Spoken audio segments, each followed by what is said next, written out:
ሰላም ጤና ይስጥልና አድማጭ ተመልካቾቻችን፣ ሚያዝያ 8ኛው ወር ላይ በ8ኛው ቀን እንገኛለን። አዳዲስ ወቅታዊ መረጃዎችን ይዤ መጥቻለሁ። እነዚህ መረጃዎችና ዘገባዎች ወደ እናንተ እያደረስኩ አብሬያችሁን ቆየው በለጠ ካሳ ነኝ። እናንተም አብራችሁ እንድትቆዩ በአክብሮት ጋብዛለሁ። እንደተለመደው ሀሳብ አስተያየት ቢኖራችሁ ጥቆማ@gmail.com ላይ በኢሜይል መልእክት ታደርሱ ትችላላችሁ።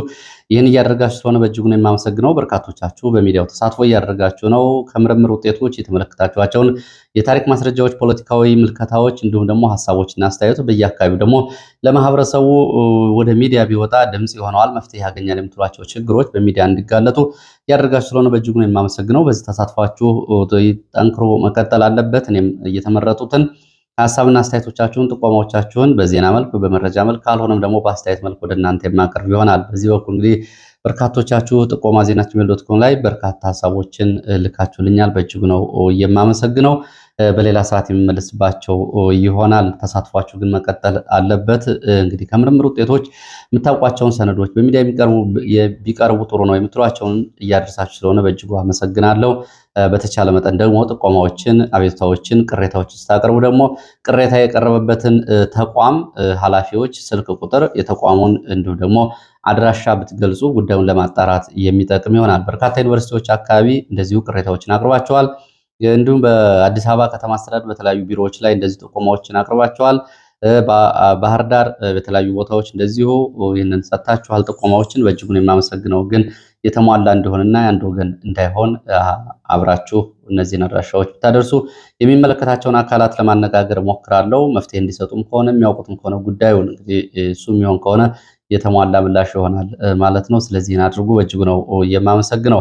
ወደ መረጃዎች ነው የሚሄደው። እንግዲህ ሐኪሞቹ ተለቀዋል። ታግተው የነበሩት ሐኪሞች ተለቀዋል። ትላንትና ረፋድ ነው የተለቀቁት። በሰሜን ጎንደር ዳባት የመጀመሪያ ደረጃ ሆስፒታል ሰራተኞች የነበሩ አንድ ጠቅላላ ሐኪምና አንድ የጽንስና የማህፀን ሐኪም በሌሊት ከቤታቸው ታግተው ከተወሰዱ በኋላ ጉዳዩ መነጋገሪያ መሆኑ ይታወቃል። ሚያዝያ 5 ለሚያዝያ 6 ሌሊት ነው ከቤታቸው ታፍነው የተወሰዱት። ይህንን ተከትሎ በርካታ ሐኪሞች ሆስፒታሉን ዘግተው እቃዎቻቸውን ሸክፈው ወጥተዋል። 500 ሺህ ብር አጋቾቹ ጠይቀው ነበር። በዚህ ጉዳይ ላይ እንግዲህ ብዙ ሰዎች ስልክ እየደወሉ ታጋቾቹን ለማስለቀቅ ያደርጓቸውን ጥረቶች አውቃለሁ። በእጅጉ ነው የማመሰግነው። እንግዲህ ታጋቾቹ እነማን እንዳገቷቸው በዝርዝር ጉዳይ የሚሰጡበት ይሆናል። 500 ሺህ ብር ተጠይቀው በድርድር 400 ሺህ ከዛ በኋላ ደግሞ የአንዱ ቤተሰብ 165 ሺህ ብር ካስገባች በኋላ የተወሰነውን ገንዘብም አጋቾቹ መልሰዋል። እንዲሁም ደግሞ ታጋቾቹንም ለቀዋል። ይሄ በጣም የሚያሳዝን የሚያስገርም ጉዳይ ነው። እንግዲህ ታጋቾቹ በብዙ ጫና ይህንን ለቀዋል። በዚህ ጉዳይ ላይ እንግዲህ የፋኖ መሪዎችም እርምጃ እንወስዳለን የሚል ነው ያለው። ማህበረሰቡ ደግሞ በፋኖ ስም የሚንቀሳቀሱ አካላት ናቸው ዝርፊያ እየፈጸሙብን ያሉት በዚህ አካባቢ ብለዋል። ገደብዬ ተብሎ የሚጠራው አካባቢ ከ165 በላይ ሰዎች መዘረፋቸውን፣ የእርዳታ ድርጅት ሰራተኞች፣ የእርዳታ የጫኑ ተሽከርካሪዎች ጭምር መዘረፋቸው እንደዚሁ የአካባቢው መረጃ ምንጮች ይህንን ገልጸዋል። በዚህ ጉዳይ ላይ በፋኖ ስም የሚንቀሳቀሱ ነው የጠሩት የፋኖ አደረጃጀት አለ ተብሎ ለፋኖ መሪዎች በቀረበላቸው ጥያቄ እርምጃ እንወስዳለን፣ ጉዳዩን እናጣራለን ነው ያሉት። እንግዲህ ሐኪሞቹ መለቀቃቸው መልካም ነው። ለ3 ቀናት ሆስፒታሉ ዝግ ነው። ዛሬም በአግባቡ ስራ አልጀመረም። ምክንያቱም ከፍተኛ ድንጋጤ ነው ያለው። በትላንትናና ትላንት ወዲያ ወደ ሆስፒታል የሄዱ ሰዎች ሕክምና አላገኙም። ዛሬም ለ3ኛ ቀን ሆስፒታሉ በአግባቡ ስራ አልጀመረም። እንግዲህ ሐኪሞቹ ስቃይ ሊቆም ይገባል የሚለውን መልእክት በዚሁ አብሮ ማስተላለፍ ያስፈልጋል። ሐኪሞች ይገደላሉ። በዚህ ጦርነት ውስጥ ገፈት ቀማሽ ከሆኑት የማህበረሰብ ክፍሎች መካከል ሐኪሞች ይገኙበታል፣ ይገደላሉ። በተለያዩ አካባቢዎች ሐኪሞች ተገድለዋል። የጦርነት ከተቀሰቀሰ ጊዜ ጀምሮ በድሮን የተገደሉትን ጨምሮ እንዲሁም ደግሞ ከተማ ውስጥ የተገደሉትን ዶክተር አንዱዓለምን ጨምሮ ዋድላ፣ ባህር ዳር፣ ጎንደር፣ ወልዲያ፣ ፍኖተ ሰላም ሆስፒታሎች ሐኪሞች ተገድለዋል፣ ተደብድበዋል፣ ታስረዋል፣ ፋኖን አክማቸዋል በሚል እንደዚሁ በሕክምና ጉዳያቸው ጣልቃ እየተገባ ግሉኮስ ላይ የነበሩ ታካሚዎቻቸውን እንደዚሁ የጸጥታ ኃይሎች ሲገድሉ በማየትም ስራ ያቆሙና ስራ የለቀቁ ሐኪሞችም አሉ። በሐኪሞች ላይ እየተፈጸመ ያለው ግፍና ሰቆቃ ሊቆም ይገባል። እንግዲህ ድብደባውም ሊቆም ይገባል። ስቃይ ውስጥ ናቸው ሐኪሞቹ፣ ይዘረፋሉ፣ ይገደላሉ። በዚህ ምክንያት በርካታ ሆስፒታሎች ሐኪሞች እየለቀቁ ነው የሚገኙት። ሰሞኑን እንኳ የአማራ ክልል ጤና ቢሮ ባወጣው ጥሪ መሰረት በርካታ ሐኪሞችና ዶክተሮች የስራ ቦታቸውን ለቀው ሄደዋል። ጥሪ ሲያደርግ ተመልክተናል። እንግዲህ በርካታ ሆስፒታሎች ላይ የለቀቁትን በተመለከተ በዚህ መሰረት እንደ መረጃ ምንጮቹ ባህር ዳር እንግዲህ ከ13 በላይ ልምድ ያላቸው ሐኪሞች ሆስፒታሎቹን ለቀው ሄደዋል። ጎንደር እንደዚሁ በርካታ ሐኪሞች በአንድ ዓመት ብቻ ከ11 በላይ ልምድ ያላቸው ሐኪሞች እንደዚህ ሆስፒታሉን ለቀው ሄደዋል። አሁን ሆስፒታሎቹ በቂ ሕክምና የሚሰጥ ባለሙያም የላቸውም። እንግዲህ ከጦርነቱ ጋር በተያያዘ ጉዳይ ሐኪሞችን በመፈረጅ እየደረሰ ባለው ግፍ ምክንያት ነው። ይህ ደግሞ ውሎ አድሮ ስቃዩ ለማህበረሰቡ ነው የሚሆነው። ስለዚህ በርካታ ሐኪሞች ስራ ለቀው ሌላ አካባቢ መሄዳቸው ማህበረሰቡን የሚጎዳ ወይም ደግሞ በማህበረሰቡ ላይ የሞት ፍርድ ከመፍረድ ተለይቶ ሊታይ አይገባውም። ከዚህ ጋር በተያያዘ እንግዲህ በጦርነቱ ውስጥ ከሚጎዱ ሲቪሊያን እናቶች፣ ህጻናት ባሻገር ወደ ሆስፒታል የሚደርሱ ቁስለኞችን ለማከም እንኳ አንዳንድ ሆስፒታሎች ሐኪሞች የላቸው ነው እየተባለው። ከዚህ ጎን ለጎን ደግሞ በክልሉ ወረርሽኞች ተቀስቅሰዋል። እነዚህ ወረርሽኞችም እንደዚሁ በንጹሃን ላይ ጉዳት እያደረሱ ነው። ስለዚህ ከተማሩት ትምህርት አንጻር በዝቅተኛ ደመወዝ እየተሰቃዩ የሚገኙት ለራሳቸው የክፍያ ማሻሻያ እና የኑሮ ማሻሻያ ደመወዝ እንዲሁም ደግሞ ክፍያ እንዲሻሻል እየጠየቁ ያሉ ሐኪሞችን የህይወት ጫና ውስጥ ማስገባት በምንም መንገድ ተቀባይነት የለውም። በዚህ ዙሪያ እንግዲህ የሕክምና እንዳይሰጡ በጦርነቱ ውስጥ በየትኛው ሁኔታ በየትኛውም ወገን ጫና ማድረግ ሊቆም ይገባል። በህዝብ ላይ ሞት ከመፍረድ ተለይቶ የሚታይ ጉዳይ ስላልሆነ ነው። ሐኪሞችን የተመለከቱ ሪፖርቶች እና በሐኪሞች ላይ የተፈጸሙ ጉዳዮች የምታውቋቸው ካላችሁ ብታደርሱ የሰብሰብ ያለ ሪፖርት የማቀርብ ይሆናል። ባለፈው ዓመትም እንደዚሁ አንድ ዘገባ ከሰራው በኋላ የሁማን ራይትስ ዎች በአማራ ክልል የሐኪሞች ጉዳይ በሚል ተጨማሪ መረጃዎችን ማውጣቱ ይታወቃል። ስለዚህ መምህራን፣ ሐኪሞች፣ የሙያ አገልግሎት የሚሰጡ አካላት ጥበቃ ሊደረግላቸው ይገባል። ከዚህ ጋር በተያያዘ በነገራችን ላይ በአማራ ክልል ወረርሽኝ በሚባል ደረጃ ኮሌራ መቀስቀሱን ነው መረጃዎች የሚያሳዩት። በምዕራብ ጎጃም ቡሬ ዙሪያ በአጉና ሐና ጸበል ተብሎ የሚጠራው ቦታ የኮሌራ ተቀስቅሷል። በዚህ ኮሌራ በርካታ ሰዎች መጠቃታቸውንና ለሕክምና ስላለ ተብሎ ለሚጠራው ሆስፒታል መግባታቸውን ነው የመረጃ ምንጮች የሚገልጹት። በርካታ ሰዎች አሁንም የሕክምና ክትትል ላይ መሆናቸውን የመረጃ ምንጮች ገልጸዋል። ከዚህ ጋር በተያያዘ እንደዚሁ የክልሉ የህብረተሰብ ጤና ተቋም ለአህዱ ሬዲዮ በሰጠው መግለጫ በቋራ ወረዳ ከመጋቢት 2 ተቀስቅሶ የነበረው የኮሌራ በሽታ አሁን በአዊ ዞን ጃዊ፣ በባህር ዳር ዙሪያ የተለያዩ ወረዳዎች ተስፋፍቶ ከ1700 በላይ ሰዎች በኮሌራ ተጠቅተዋል። 13 የሚሆኑት ህይወታቸው አልፏል። አሁንም በሽታው በቁጥጥር ስር አልዋለም። በሽታው ወረርሽኝ እንደሆነ ነው የተባለው። ስለዚህ ይህንን ለመግታት አስፈላጊው ርብርብ ሊደረግ ይገባል። እንግዲህ ይህንን በሽታ የሚታገሉ ሐኪሞች ናቸው ይሄ ግፍና ሰቆቃ እየደረሰባቸው ያለው። ስለዚህ ይህንን ጥሪ ያቀረበው ተቋሙ የፌዴራል መንግስት ባለድርሻ አካላት በሽታውን በቁጥጥር ስር ለማዋል እየተደረገ ያለውን ጥረት እንዲያግዙ ጥሪ አድርጓል።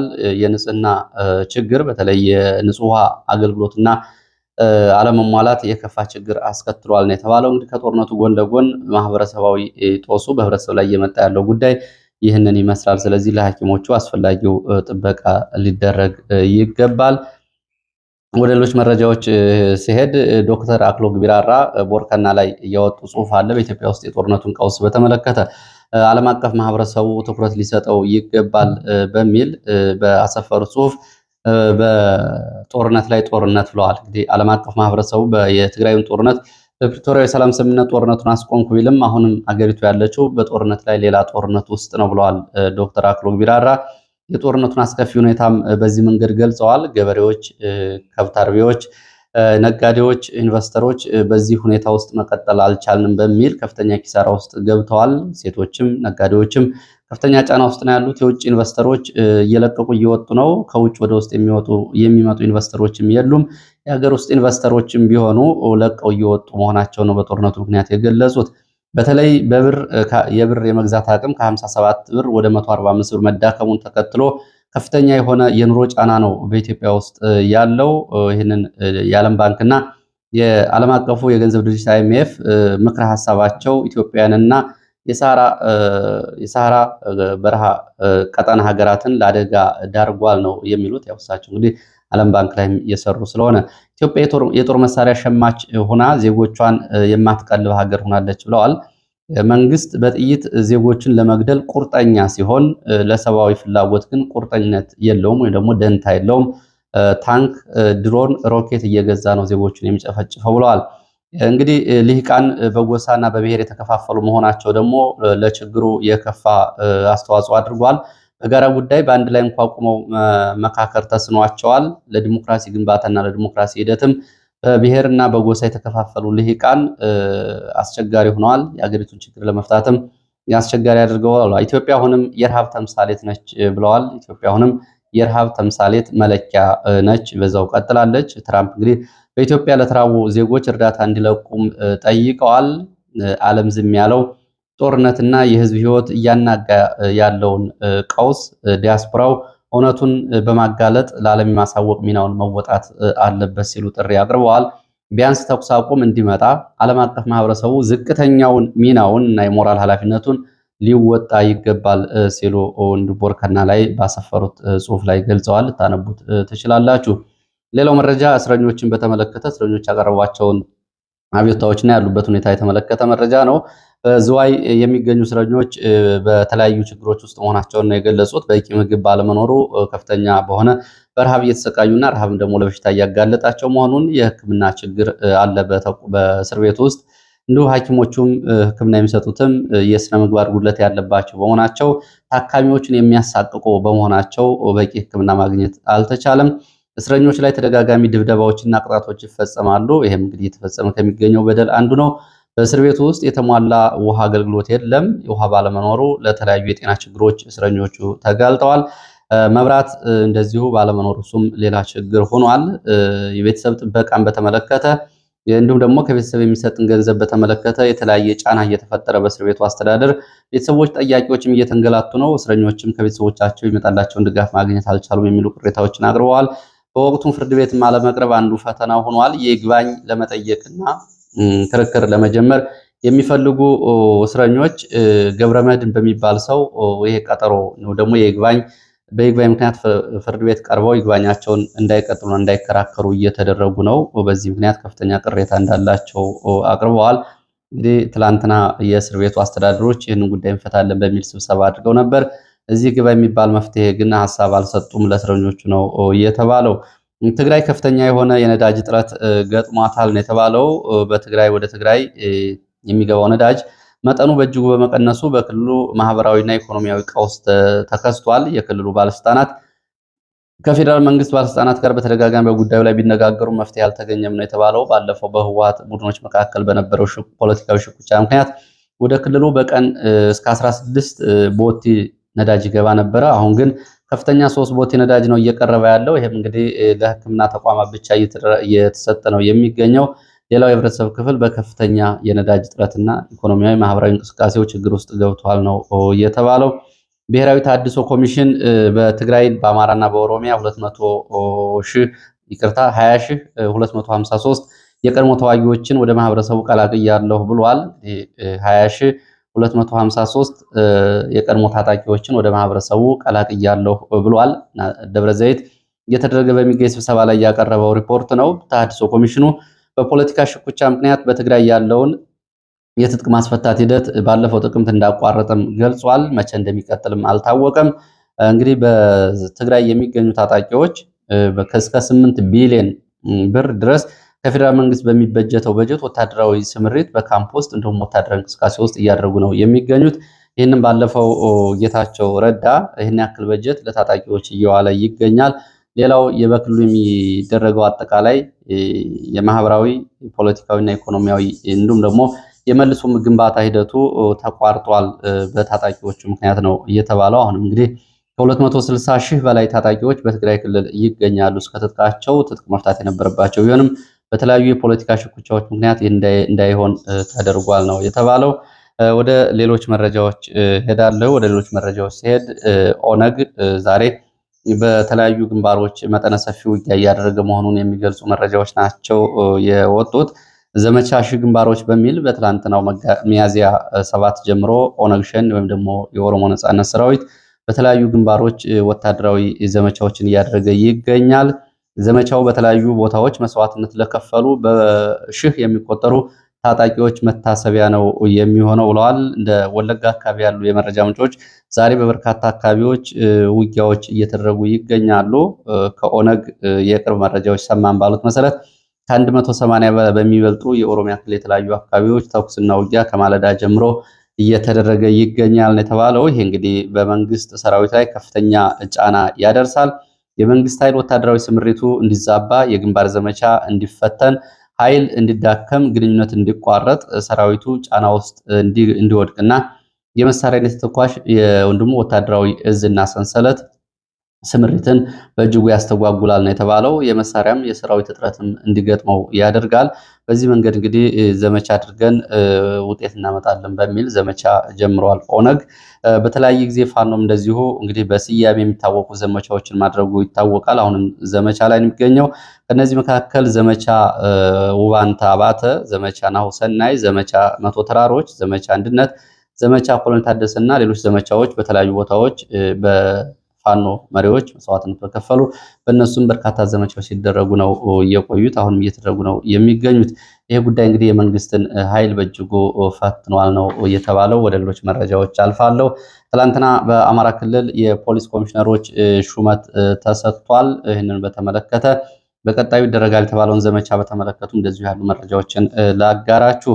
በአማራ ክልል የፖሊስ ኮሚሽነሮች ሹመት ተሰጥቷል። በትላንትናው ዕለት አረጋ ከበደ ለሶስት የፖሊስ መኮንኖች ሹመት ሰጥተዋል። ረዳት ኮሚሽነር አበበ ውቤ ወንጀል ምርመራ ምክትል ኮሚሽነር ዘርፍ ኃላፊ፣ ረዳት ኮሚሽነር ታደሰ አያሌው፣ ረዳት ኮሚሽነር አያልነህ ተስፋይ በወንጀል ምርመራ ሶስቱም በምክትል ኃላፊነት ደረጃ ነው የተመደቡት። በዚህም ከሁለት ሳምንት በፊት እንግዲህ የፖሊስ ኮሚሽነሩ የሰላምና ደህንነት ኃላፊ እንዲሁም የሚሊሻ ኃላፊዎች መነሳታቸውና በሌሎች መተካታቸው ይታወቃል። ይሄ እየሆነ ያለው ይላሉ የመረጃ ምንጮቹ በክልሉ ጸጥታ ቢሮ እየተደረገ ያለው ሹምሽር ቅድመ ክረምት የተባለውን የመጨረሻ ዘመቻ ለማድረግ ነው።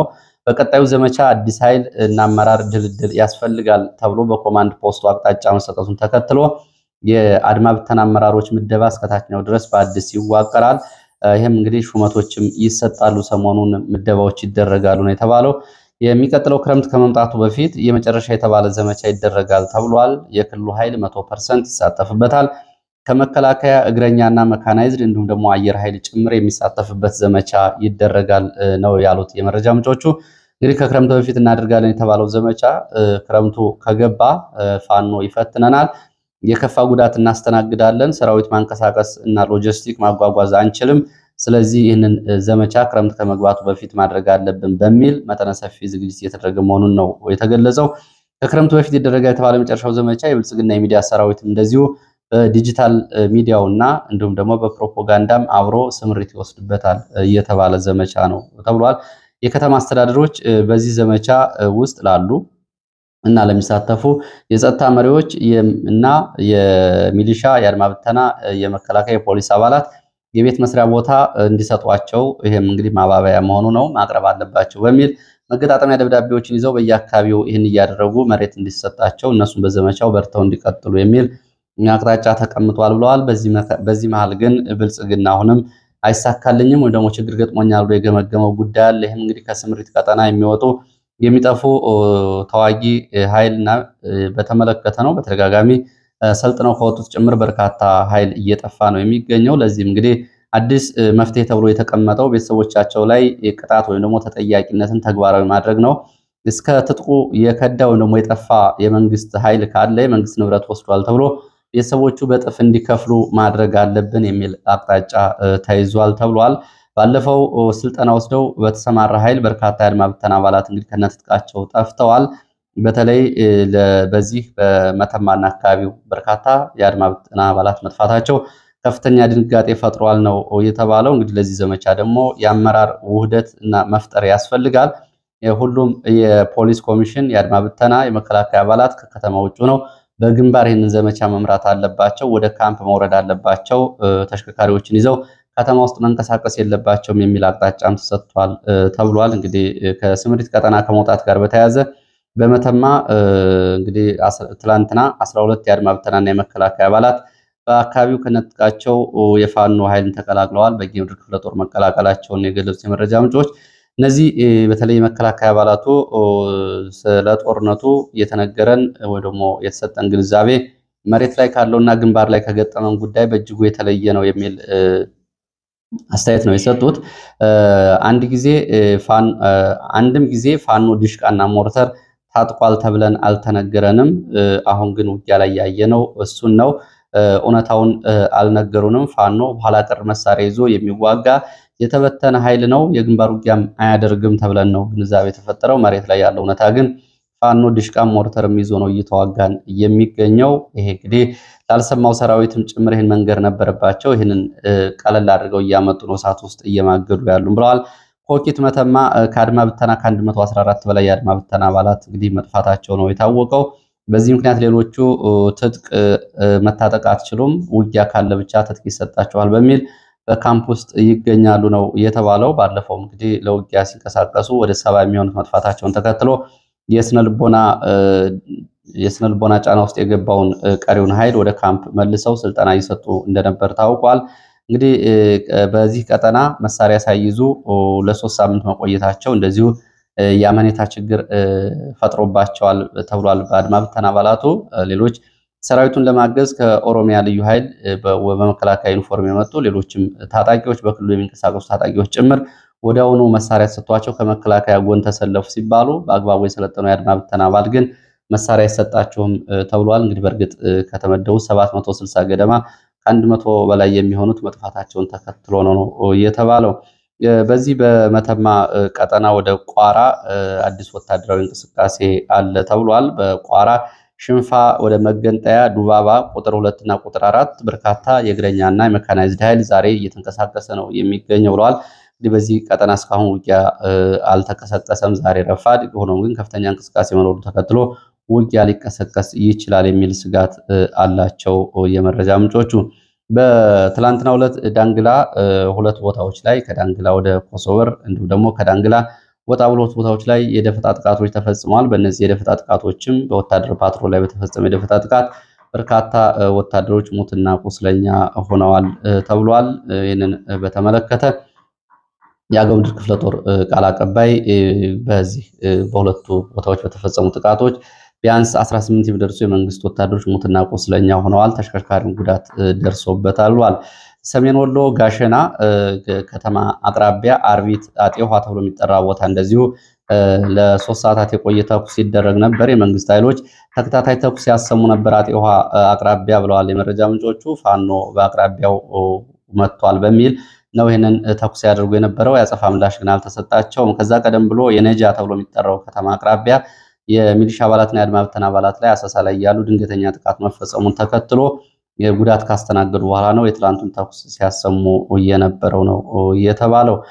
በዚህ በቋራ ቀጠና እንግዲህ ያለው ውጊያ ለሳምንታት የቀጠለው ውጊያ የቆመ ቢሆንም ትላንትና እንደገና ወደዚህ አካባቢ ከፍተኛ ሰራዊት መንቀሳቀሱን ተከትሎ በአካባቢው ውጊያ ሊቀሰቀስ ይችላል የሚል እንደዚሁ ስጋት እንዳላቸው የመረጃ ምንጮች ገልጸዋል። ወደ ሌሎች መረጃዎች ሲሄድ የዓለም አቀፉ የመሳሪያና የሰራዊትን ብዛት ይፋ የሚያደርገው ግሎባል ፋየር ፓወር ኢንዴክስ ላይ የወጣውን መረጃ በአጭሩ ወደ እናንተ ላድርስ። የሀገራትን ወታደራዊ አቅም ይፋ በሚያደርገው በዓለም አቀፍ መስፈርት መሰረት ኤርትራ ከ145 ሀገራት 120ኛ ደረጃ ላይ ትገኛለች። ከአፍሪካ ደግሞ 26ኛ ደረጃ ላይ ትገኛለች ብሏል። ቢቢሲ ደግሞ የኢትዮጵያ ጎረቤት ሀገራትን ወታደራዊ አቅም ለብቻ አውጥቶታል። በዚህም መሰረት ኤርትራ ከአፍሪካ 26ኛ ደረጃ ላይ ትገኛለች። 120 ሺህ መደበኛና 130 ሺህ ተጠባባቂ ኃይል 198 ሚሊዮን ዓመታዊ ዶላር ለወታደራዊ በጀት ታወጣለች። ኢትዮጵያ ከ145 የዓለም ሀገራት 52ኛ ደረጃ ላይ ስትገኝ ከአፍሪካ 5ኛ ደረጃ ላይ ትገኛለች። ከ160 ሺህ በላይ መደበኛ ሰራዊትና 2.1 ቢሊዮን ዶላር ዓመታዊ ወታደራዊ በጀት አላት። ሶማሊያ ከ145 የዓለም ሀገራት 142ኛ ደረጃ ላይ ትገኛለች። ከአፍሪካም 36ኛ ደረጃ ነው የምትገኘው። 15000 ሰራዊት እንዳላት ሲገለጽ 171 ሚሊዮን ዶላር ዓመታዊ ወታደራዊ በጀት አላት። ኬንያ ከ145 ሀገራት 83ኛ ደረጃ ላይ ነች በዓለም። በአፍሪካ 11ኛ ደረጃ ላይ ትገኛለች። 50,000 መደበኛ ሰራዊት ያላት ሲሆን 1.3 ቢሊዮን ዶላር ዓመታዊ በጀት እንዳላት ነው የገለጸው። ደቡብ ሱዳን ከ145 ሀገራት 113ኛ ስትሆን ከአፍሪካ 22ኛ ነች። 180,000 ገደማ የእግረኛ ሰራዊት ሲኖራት 175 ሚሊዮን በጀት ታወጣለች በዶላር ለወታደሮቿ። ሱዳን ከ148 ሀገራት አሁን ጦርነት ውስጥ ነው የምትገኘው። ሱዳን ከ148 ሀገራት 73ኛ ደረጃ ስትሆን ከአፍሪካ 9ኛ ደረጃ ላይ ትገኛለች። 92,000 መደበኛ ሰራዊትና 342 ሚሊዮን ዶላር ዓመታዊ በጀት ለወታደሮቿ ታወጣለች ተብሏል። በዚህ ቀጠና የኢትዮጵያ ጎረቤት ሀገራት አጠቃላይ ዓመታዊ የበጀት ወጪ ሲታይ የኢትዮጵያ በብዙ መጠን ይበልጣል። እንግዲህ የኬንያም የሶማሊያም የጅቡቲም የኤርትራም የሁለቱም ሱዳኖች ተደምሮ የኢትዮጵያን በጀት አያህልም። ወደ ሌሎች መረጃዎችም ስንሄድ ከዚሁ ጋር በተያያዘ በዓለም አቀፍ ደረጃ ያለውም ይፋ ተደርጓል። ደረጃው በአፍሪካም ያለው እንዲሁ በአፍሪካ ግብጽ በቀዳሚነት ስትቀመጥ፣ አልጄሪያ በሁለተኛ ደረጃ ላይ ትቀመጣለች። ናይጄሪያ ሶስተኛ፣ ደቡብ አፍሪካ አራተኛ፣ ኢትዮጵያ አምስተኛ፣ አንጎላ ስድስተኛ፣ ሞሮኮ ሰባተኛ፣ ኮንጎ ስምንተኛ፣ ሱዳን ዘጠነኛ እና ሊቢያ አስረኛ ደረጃ ላይ ይገኛሉ።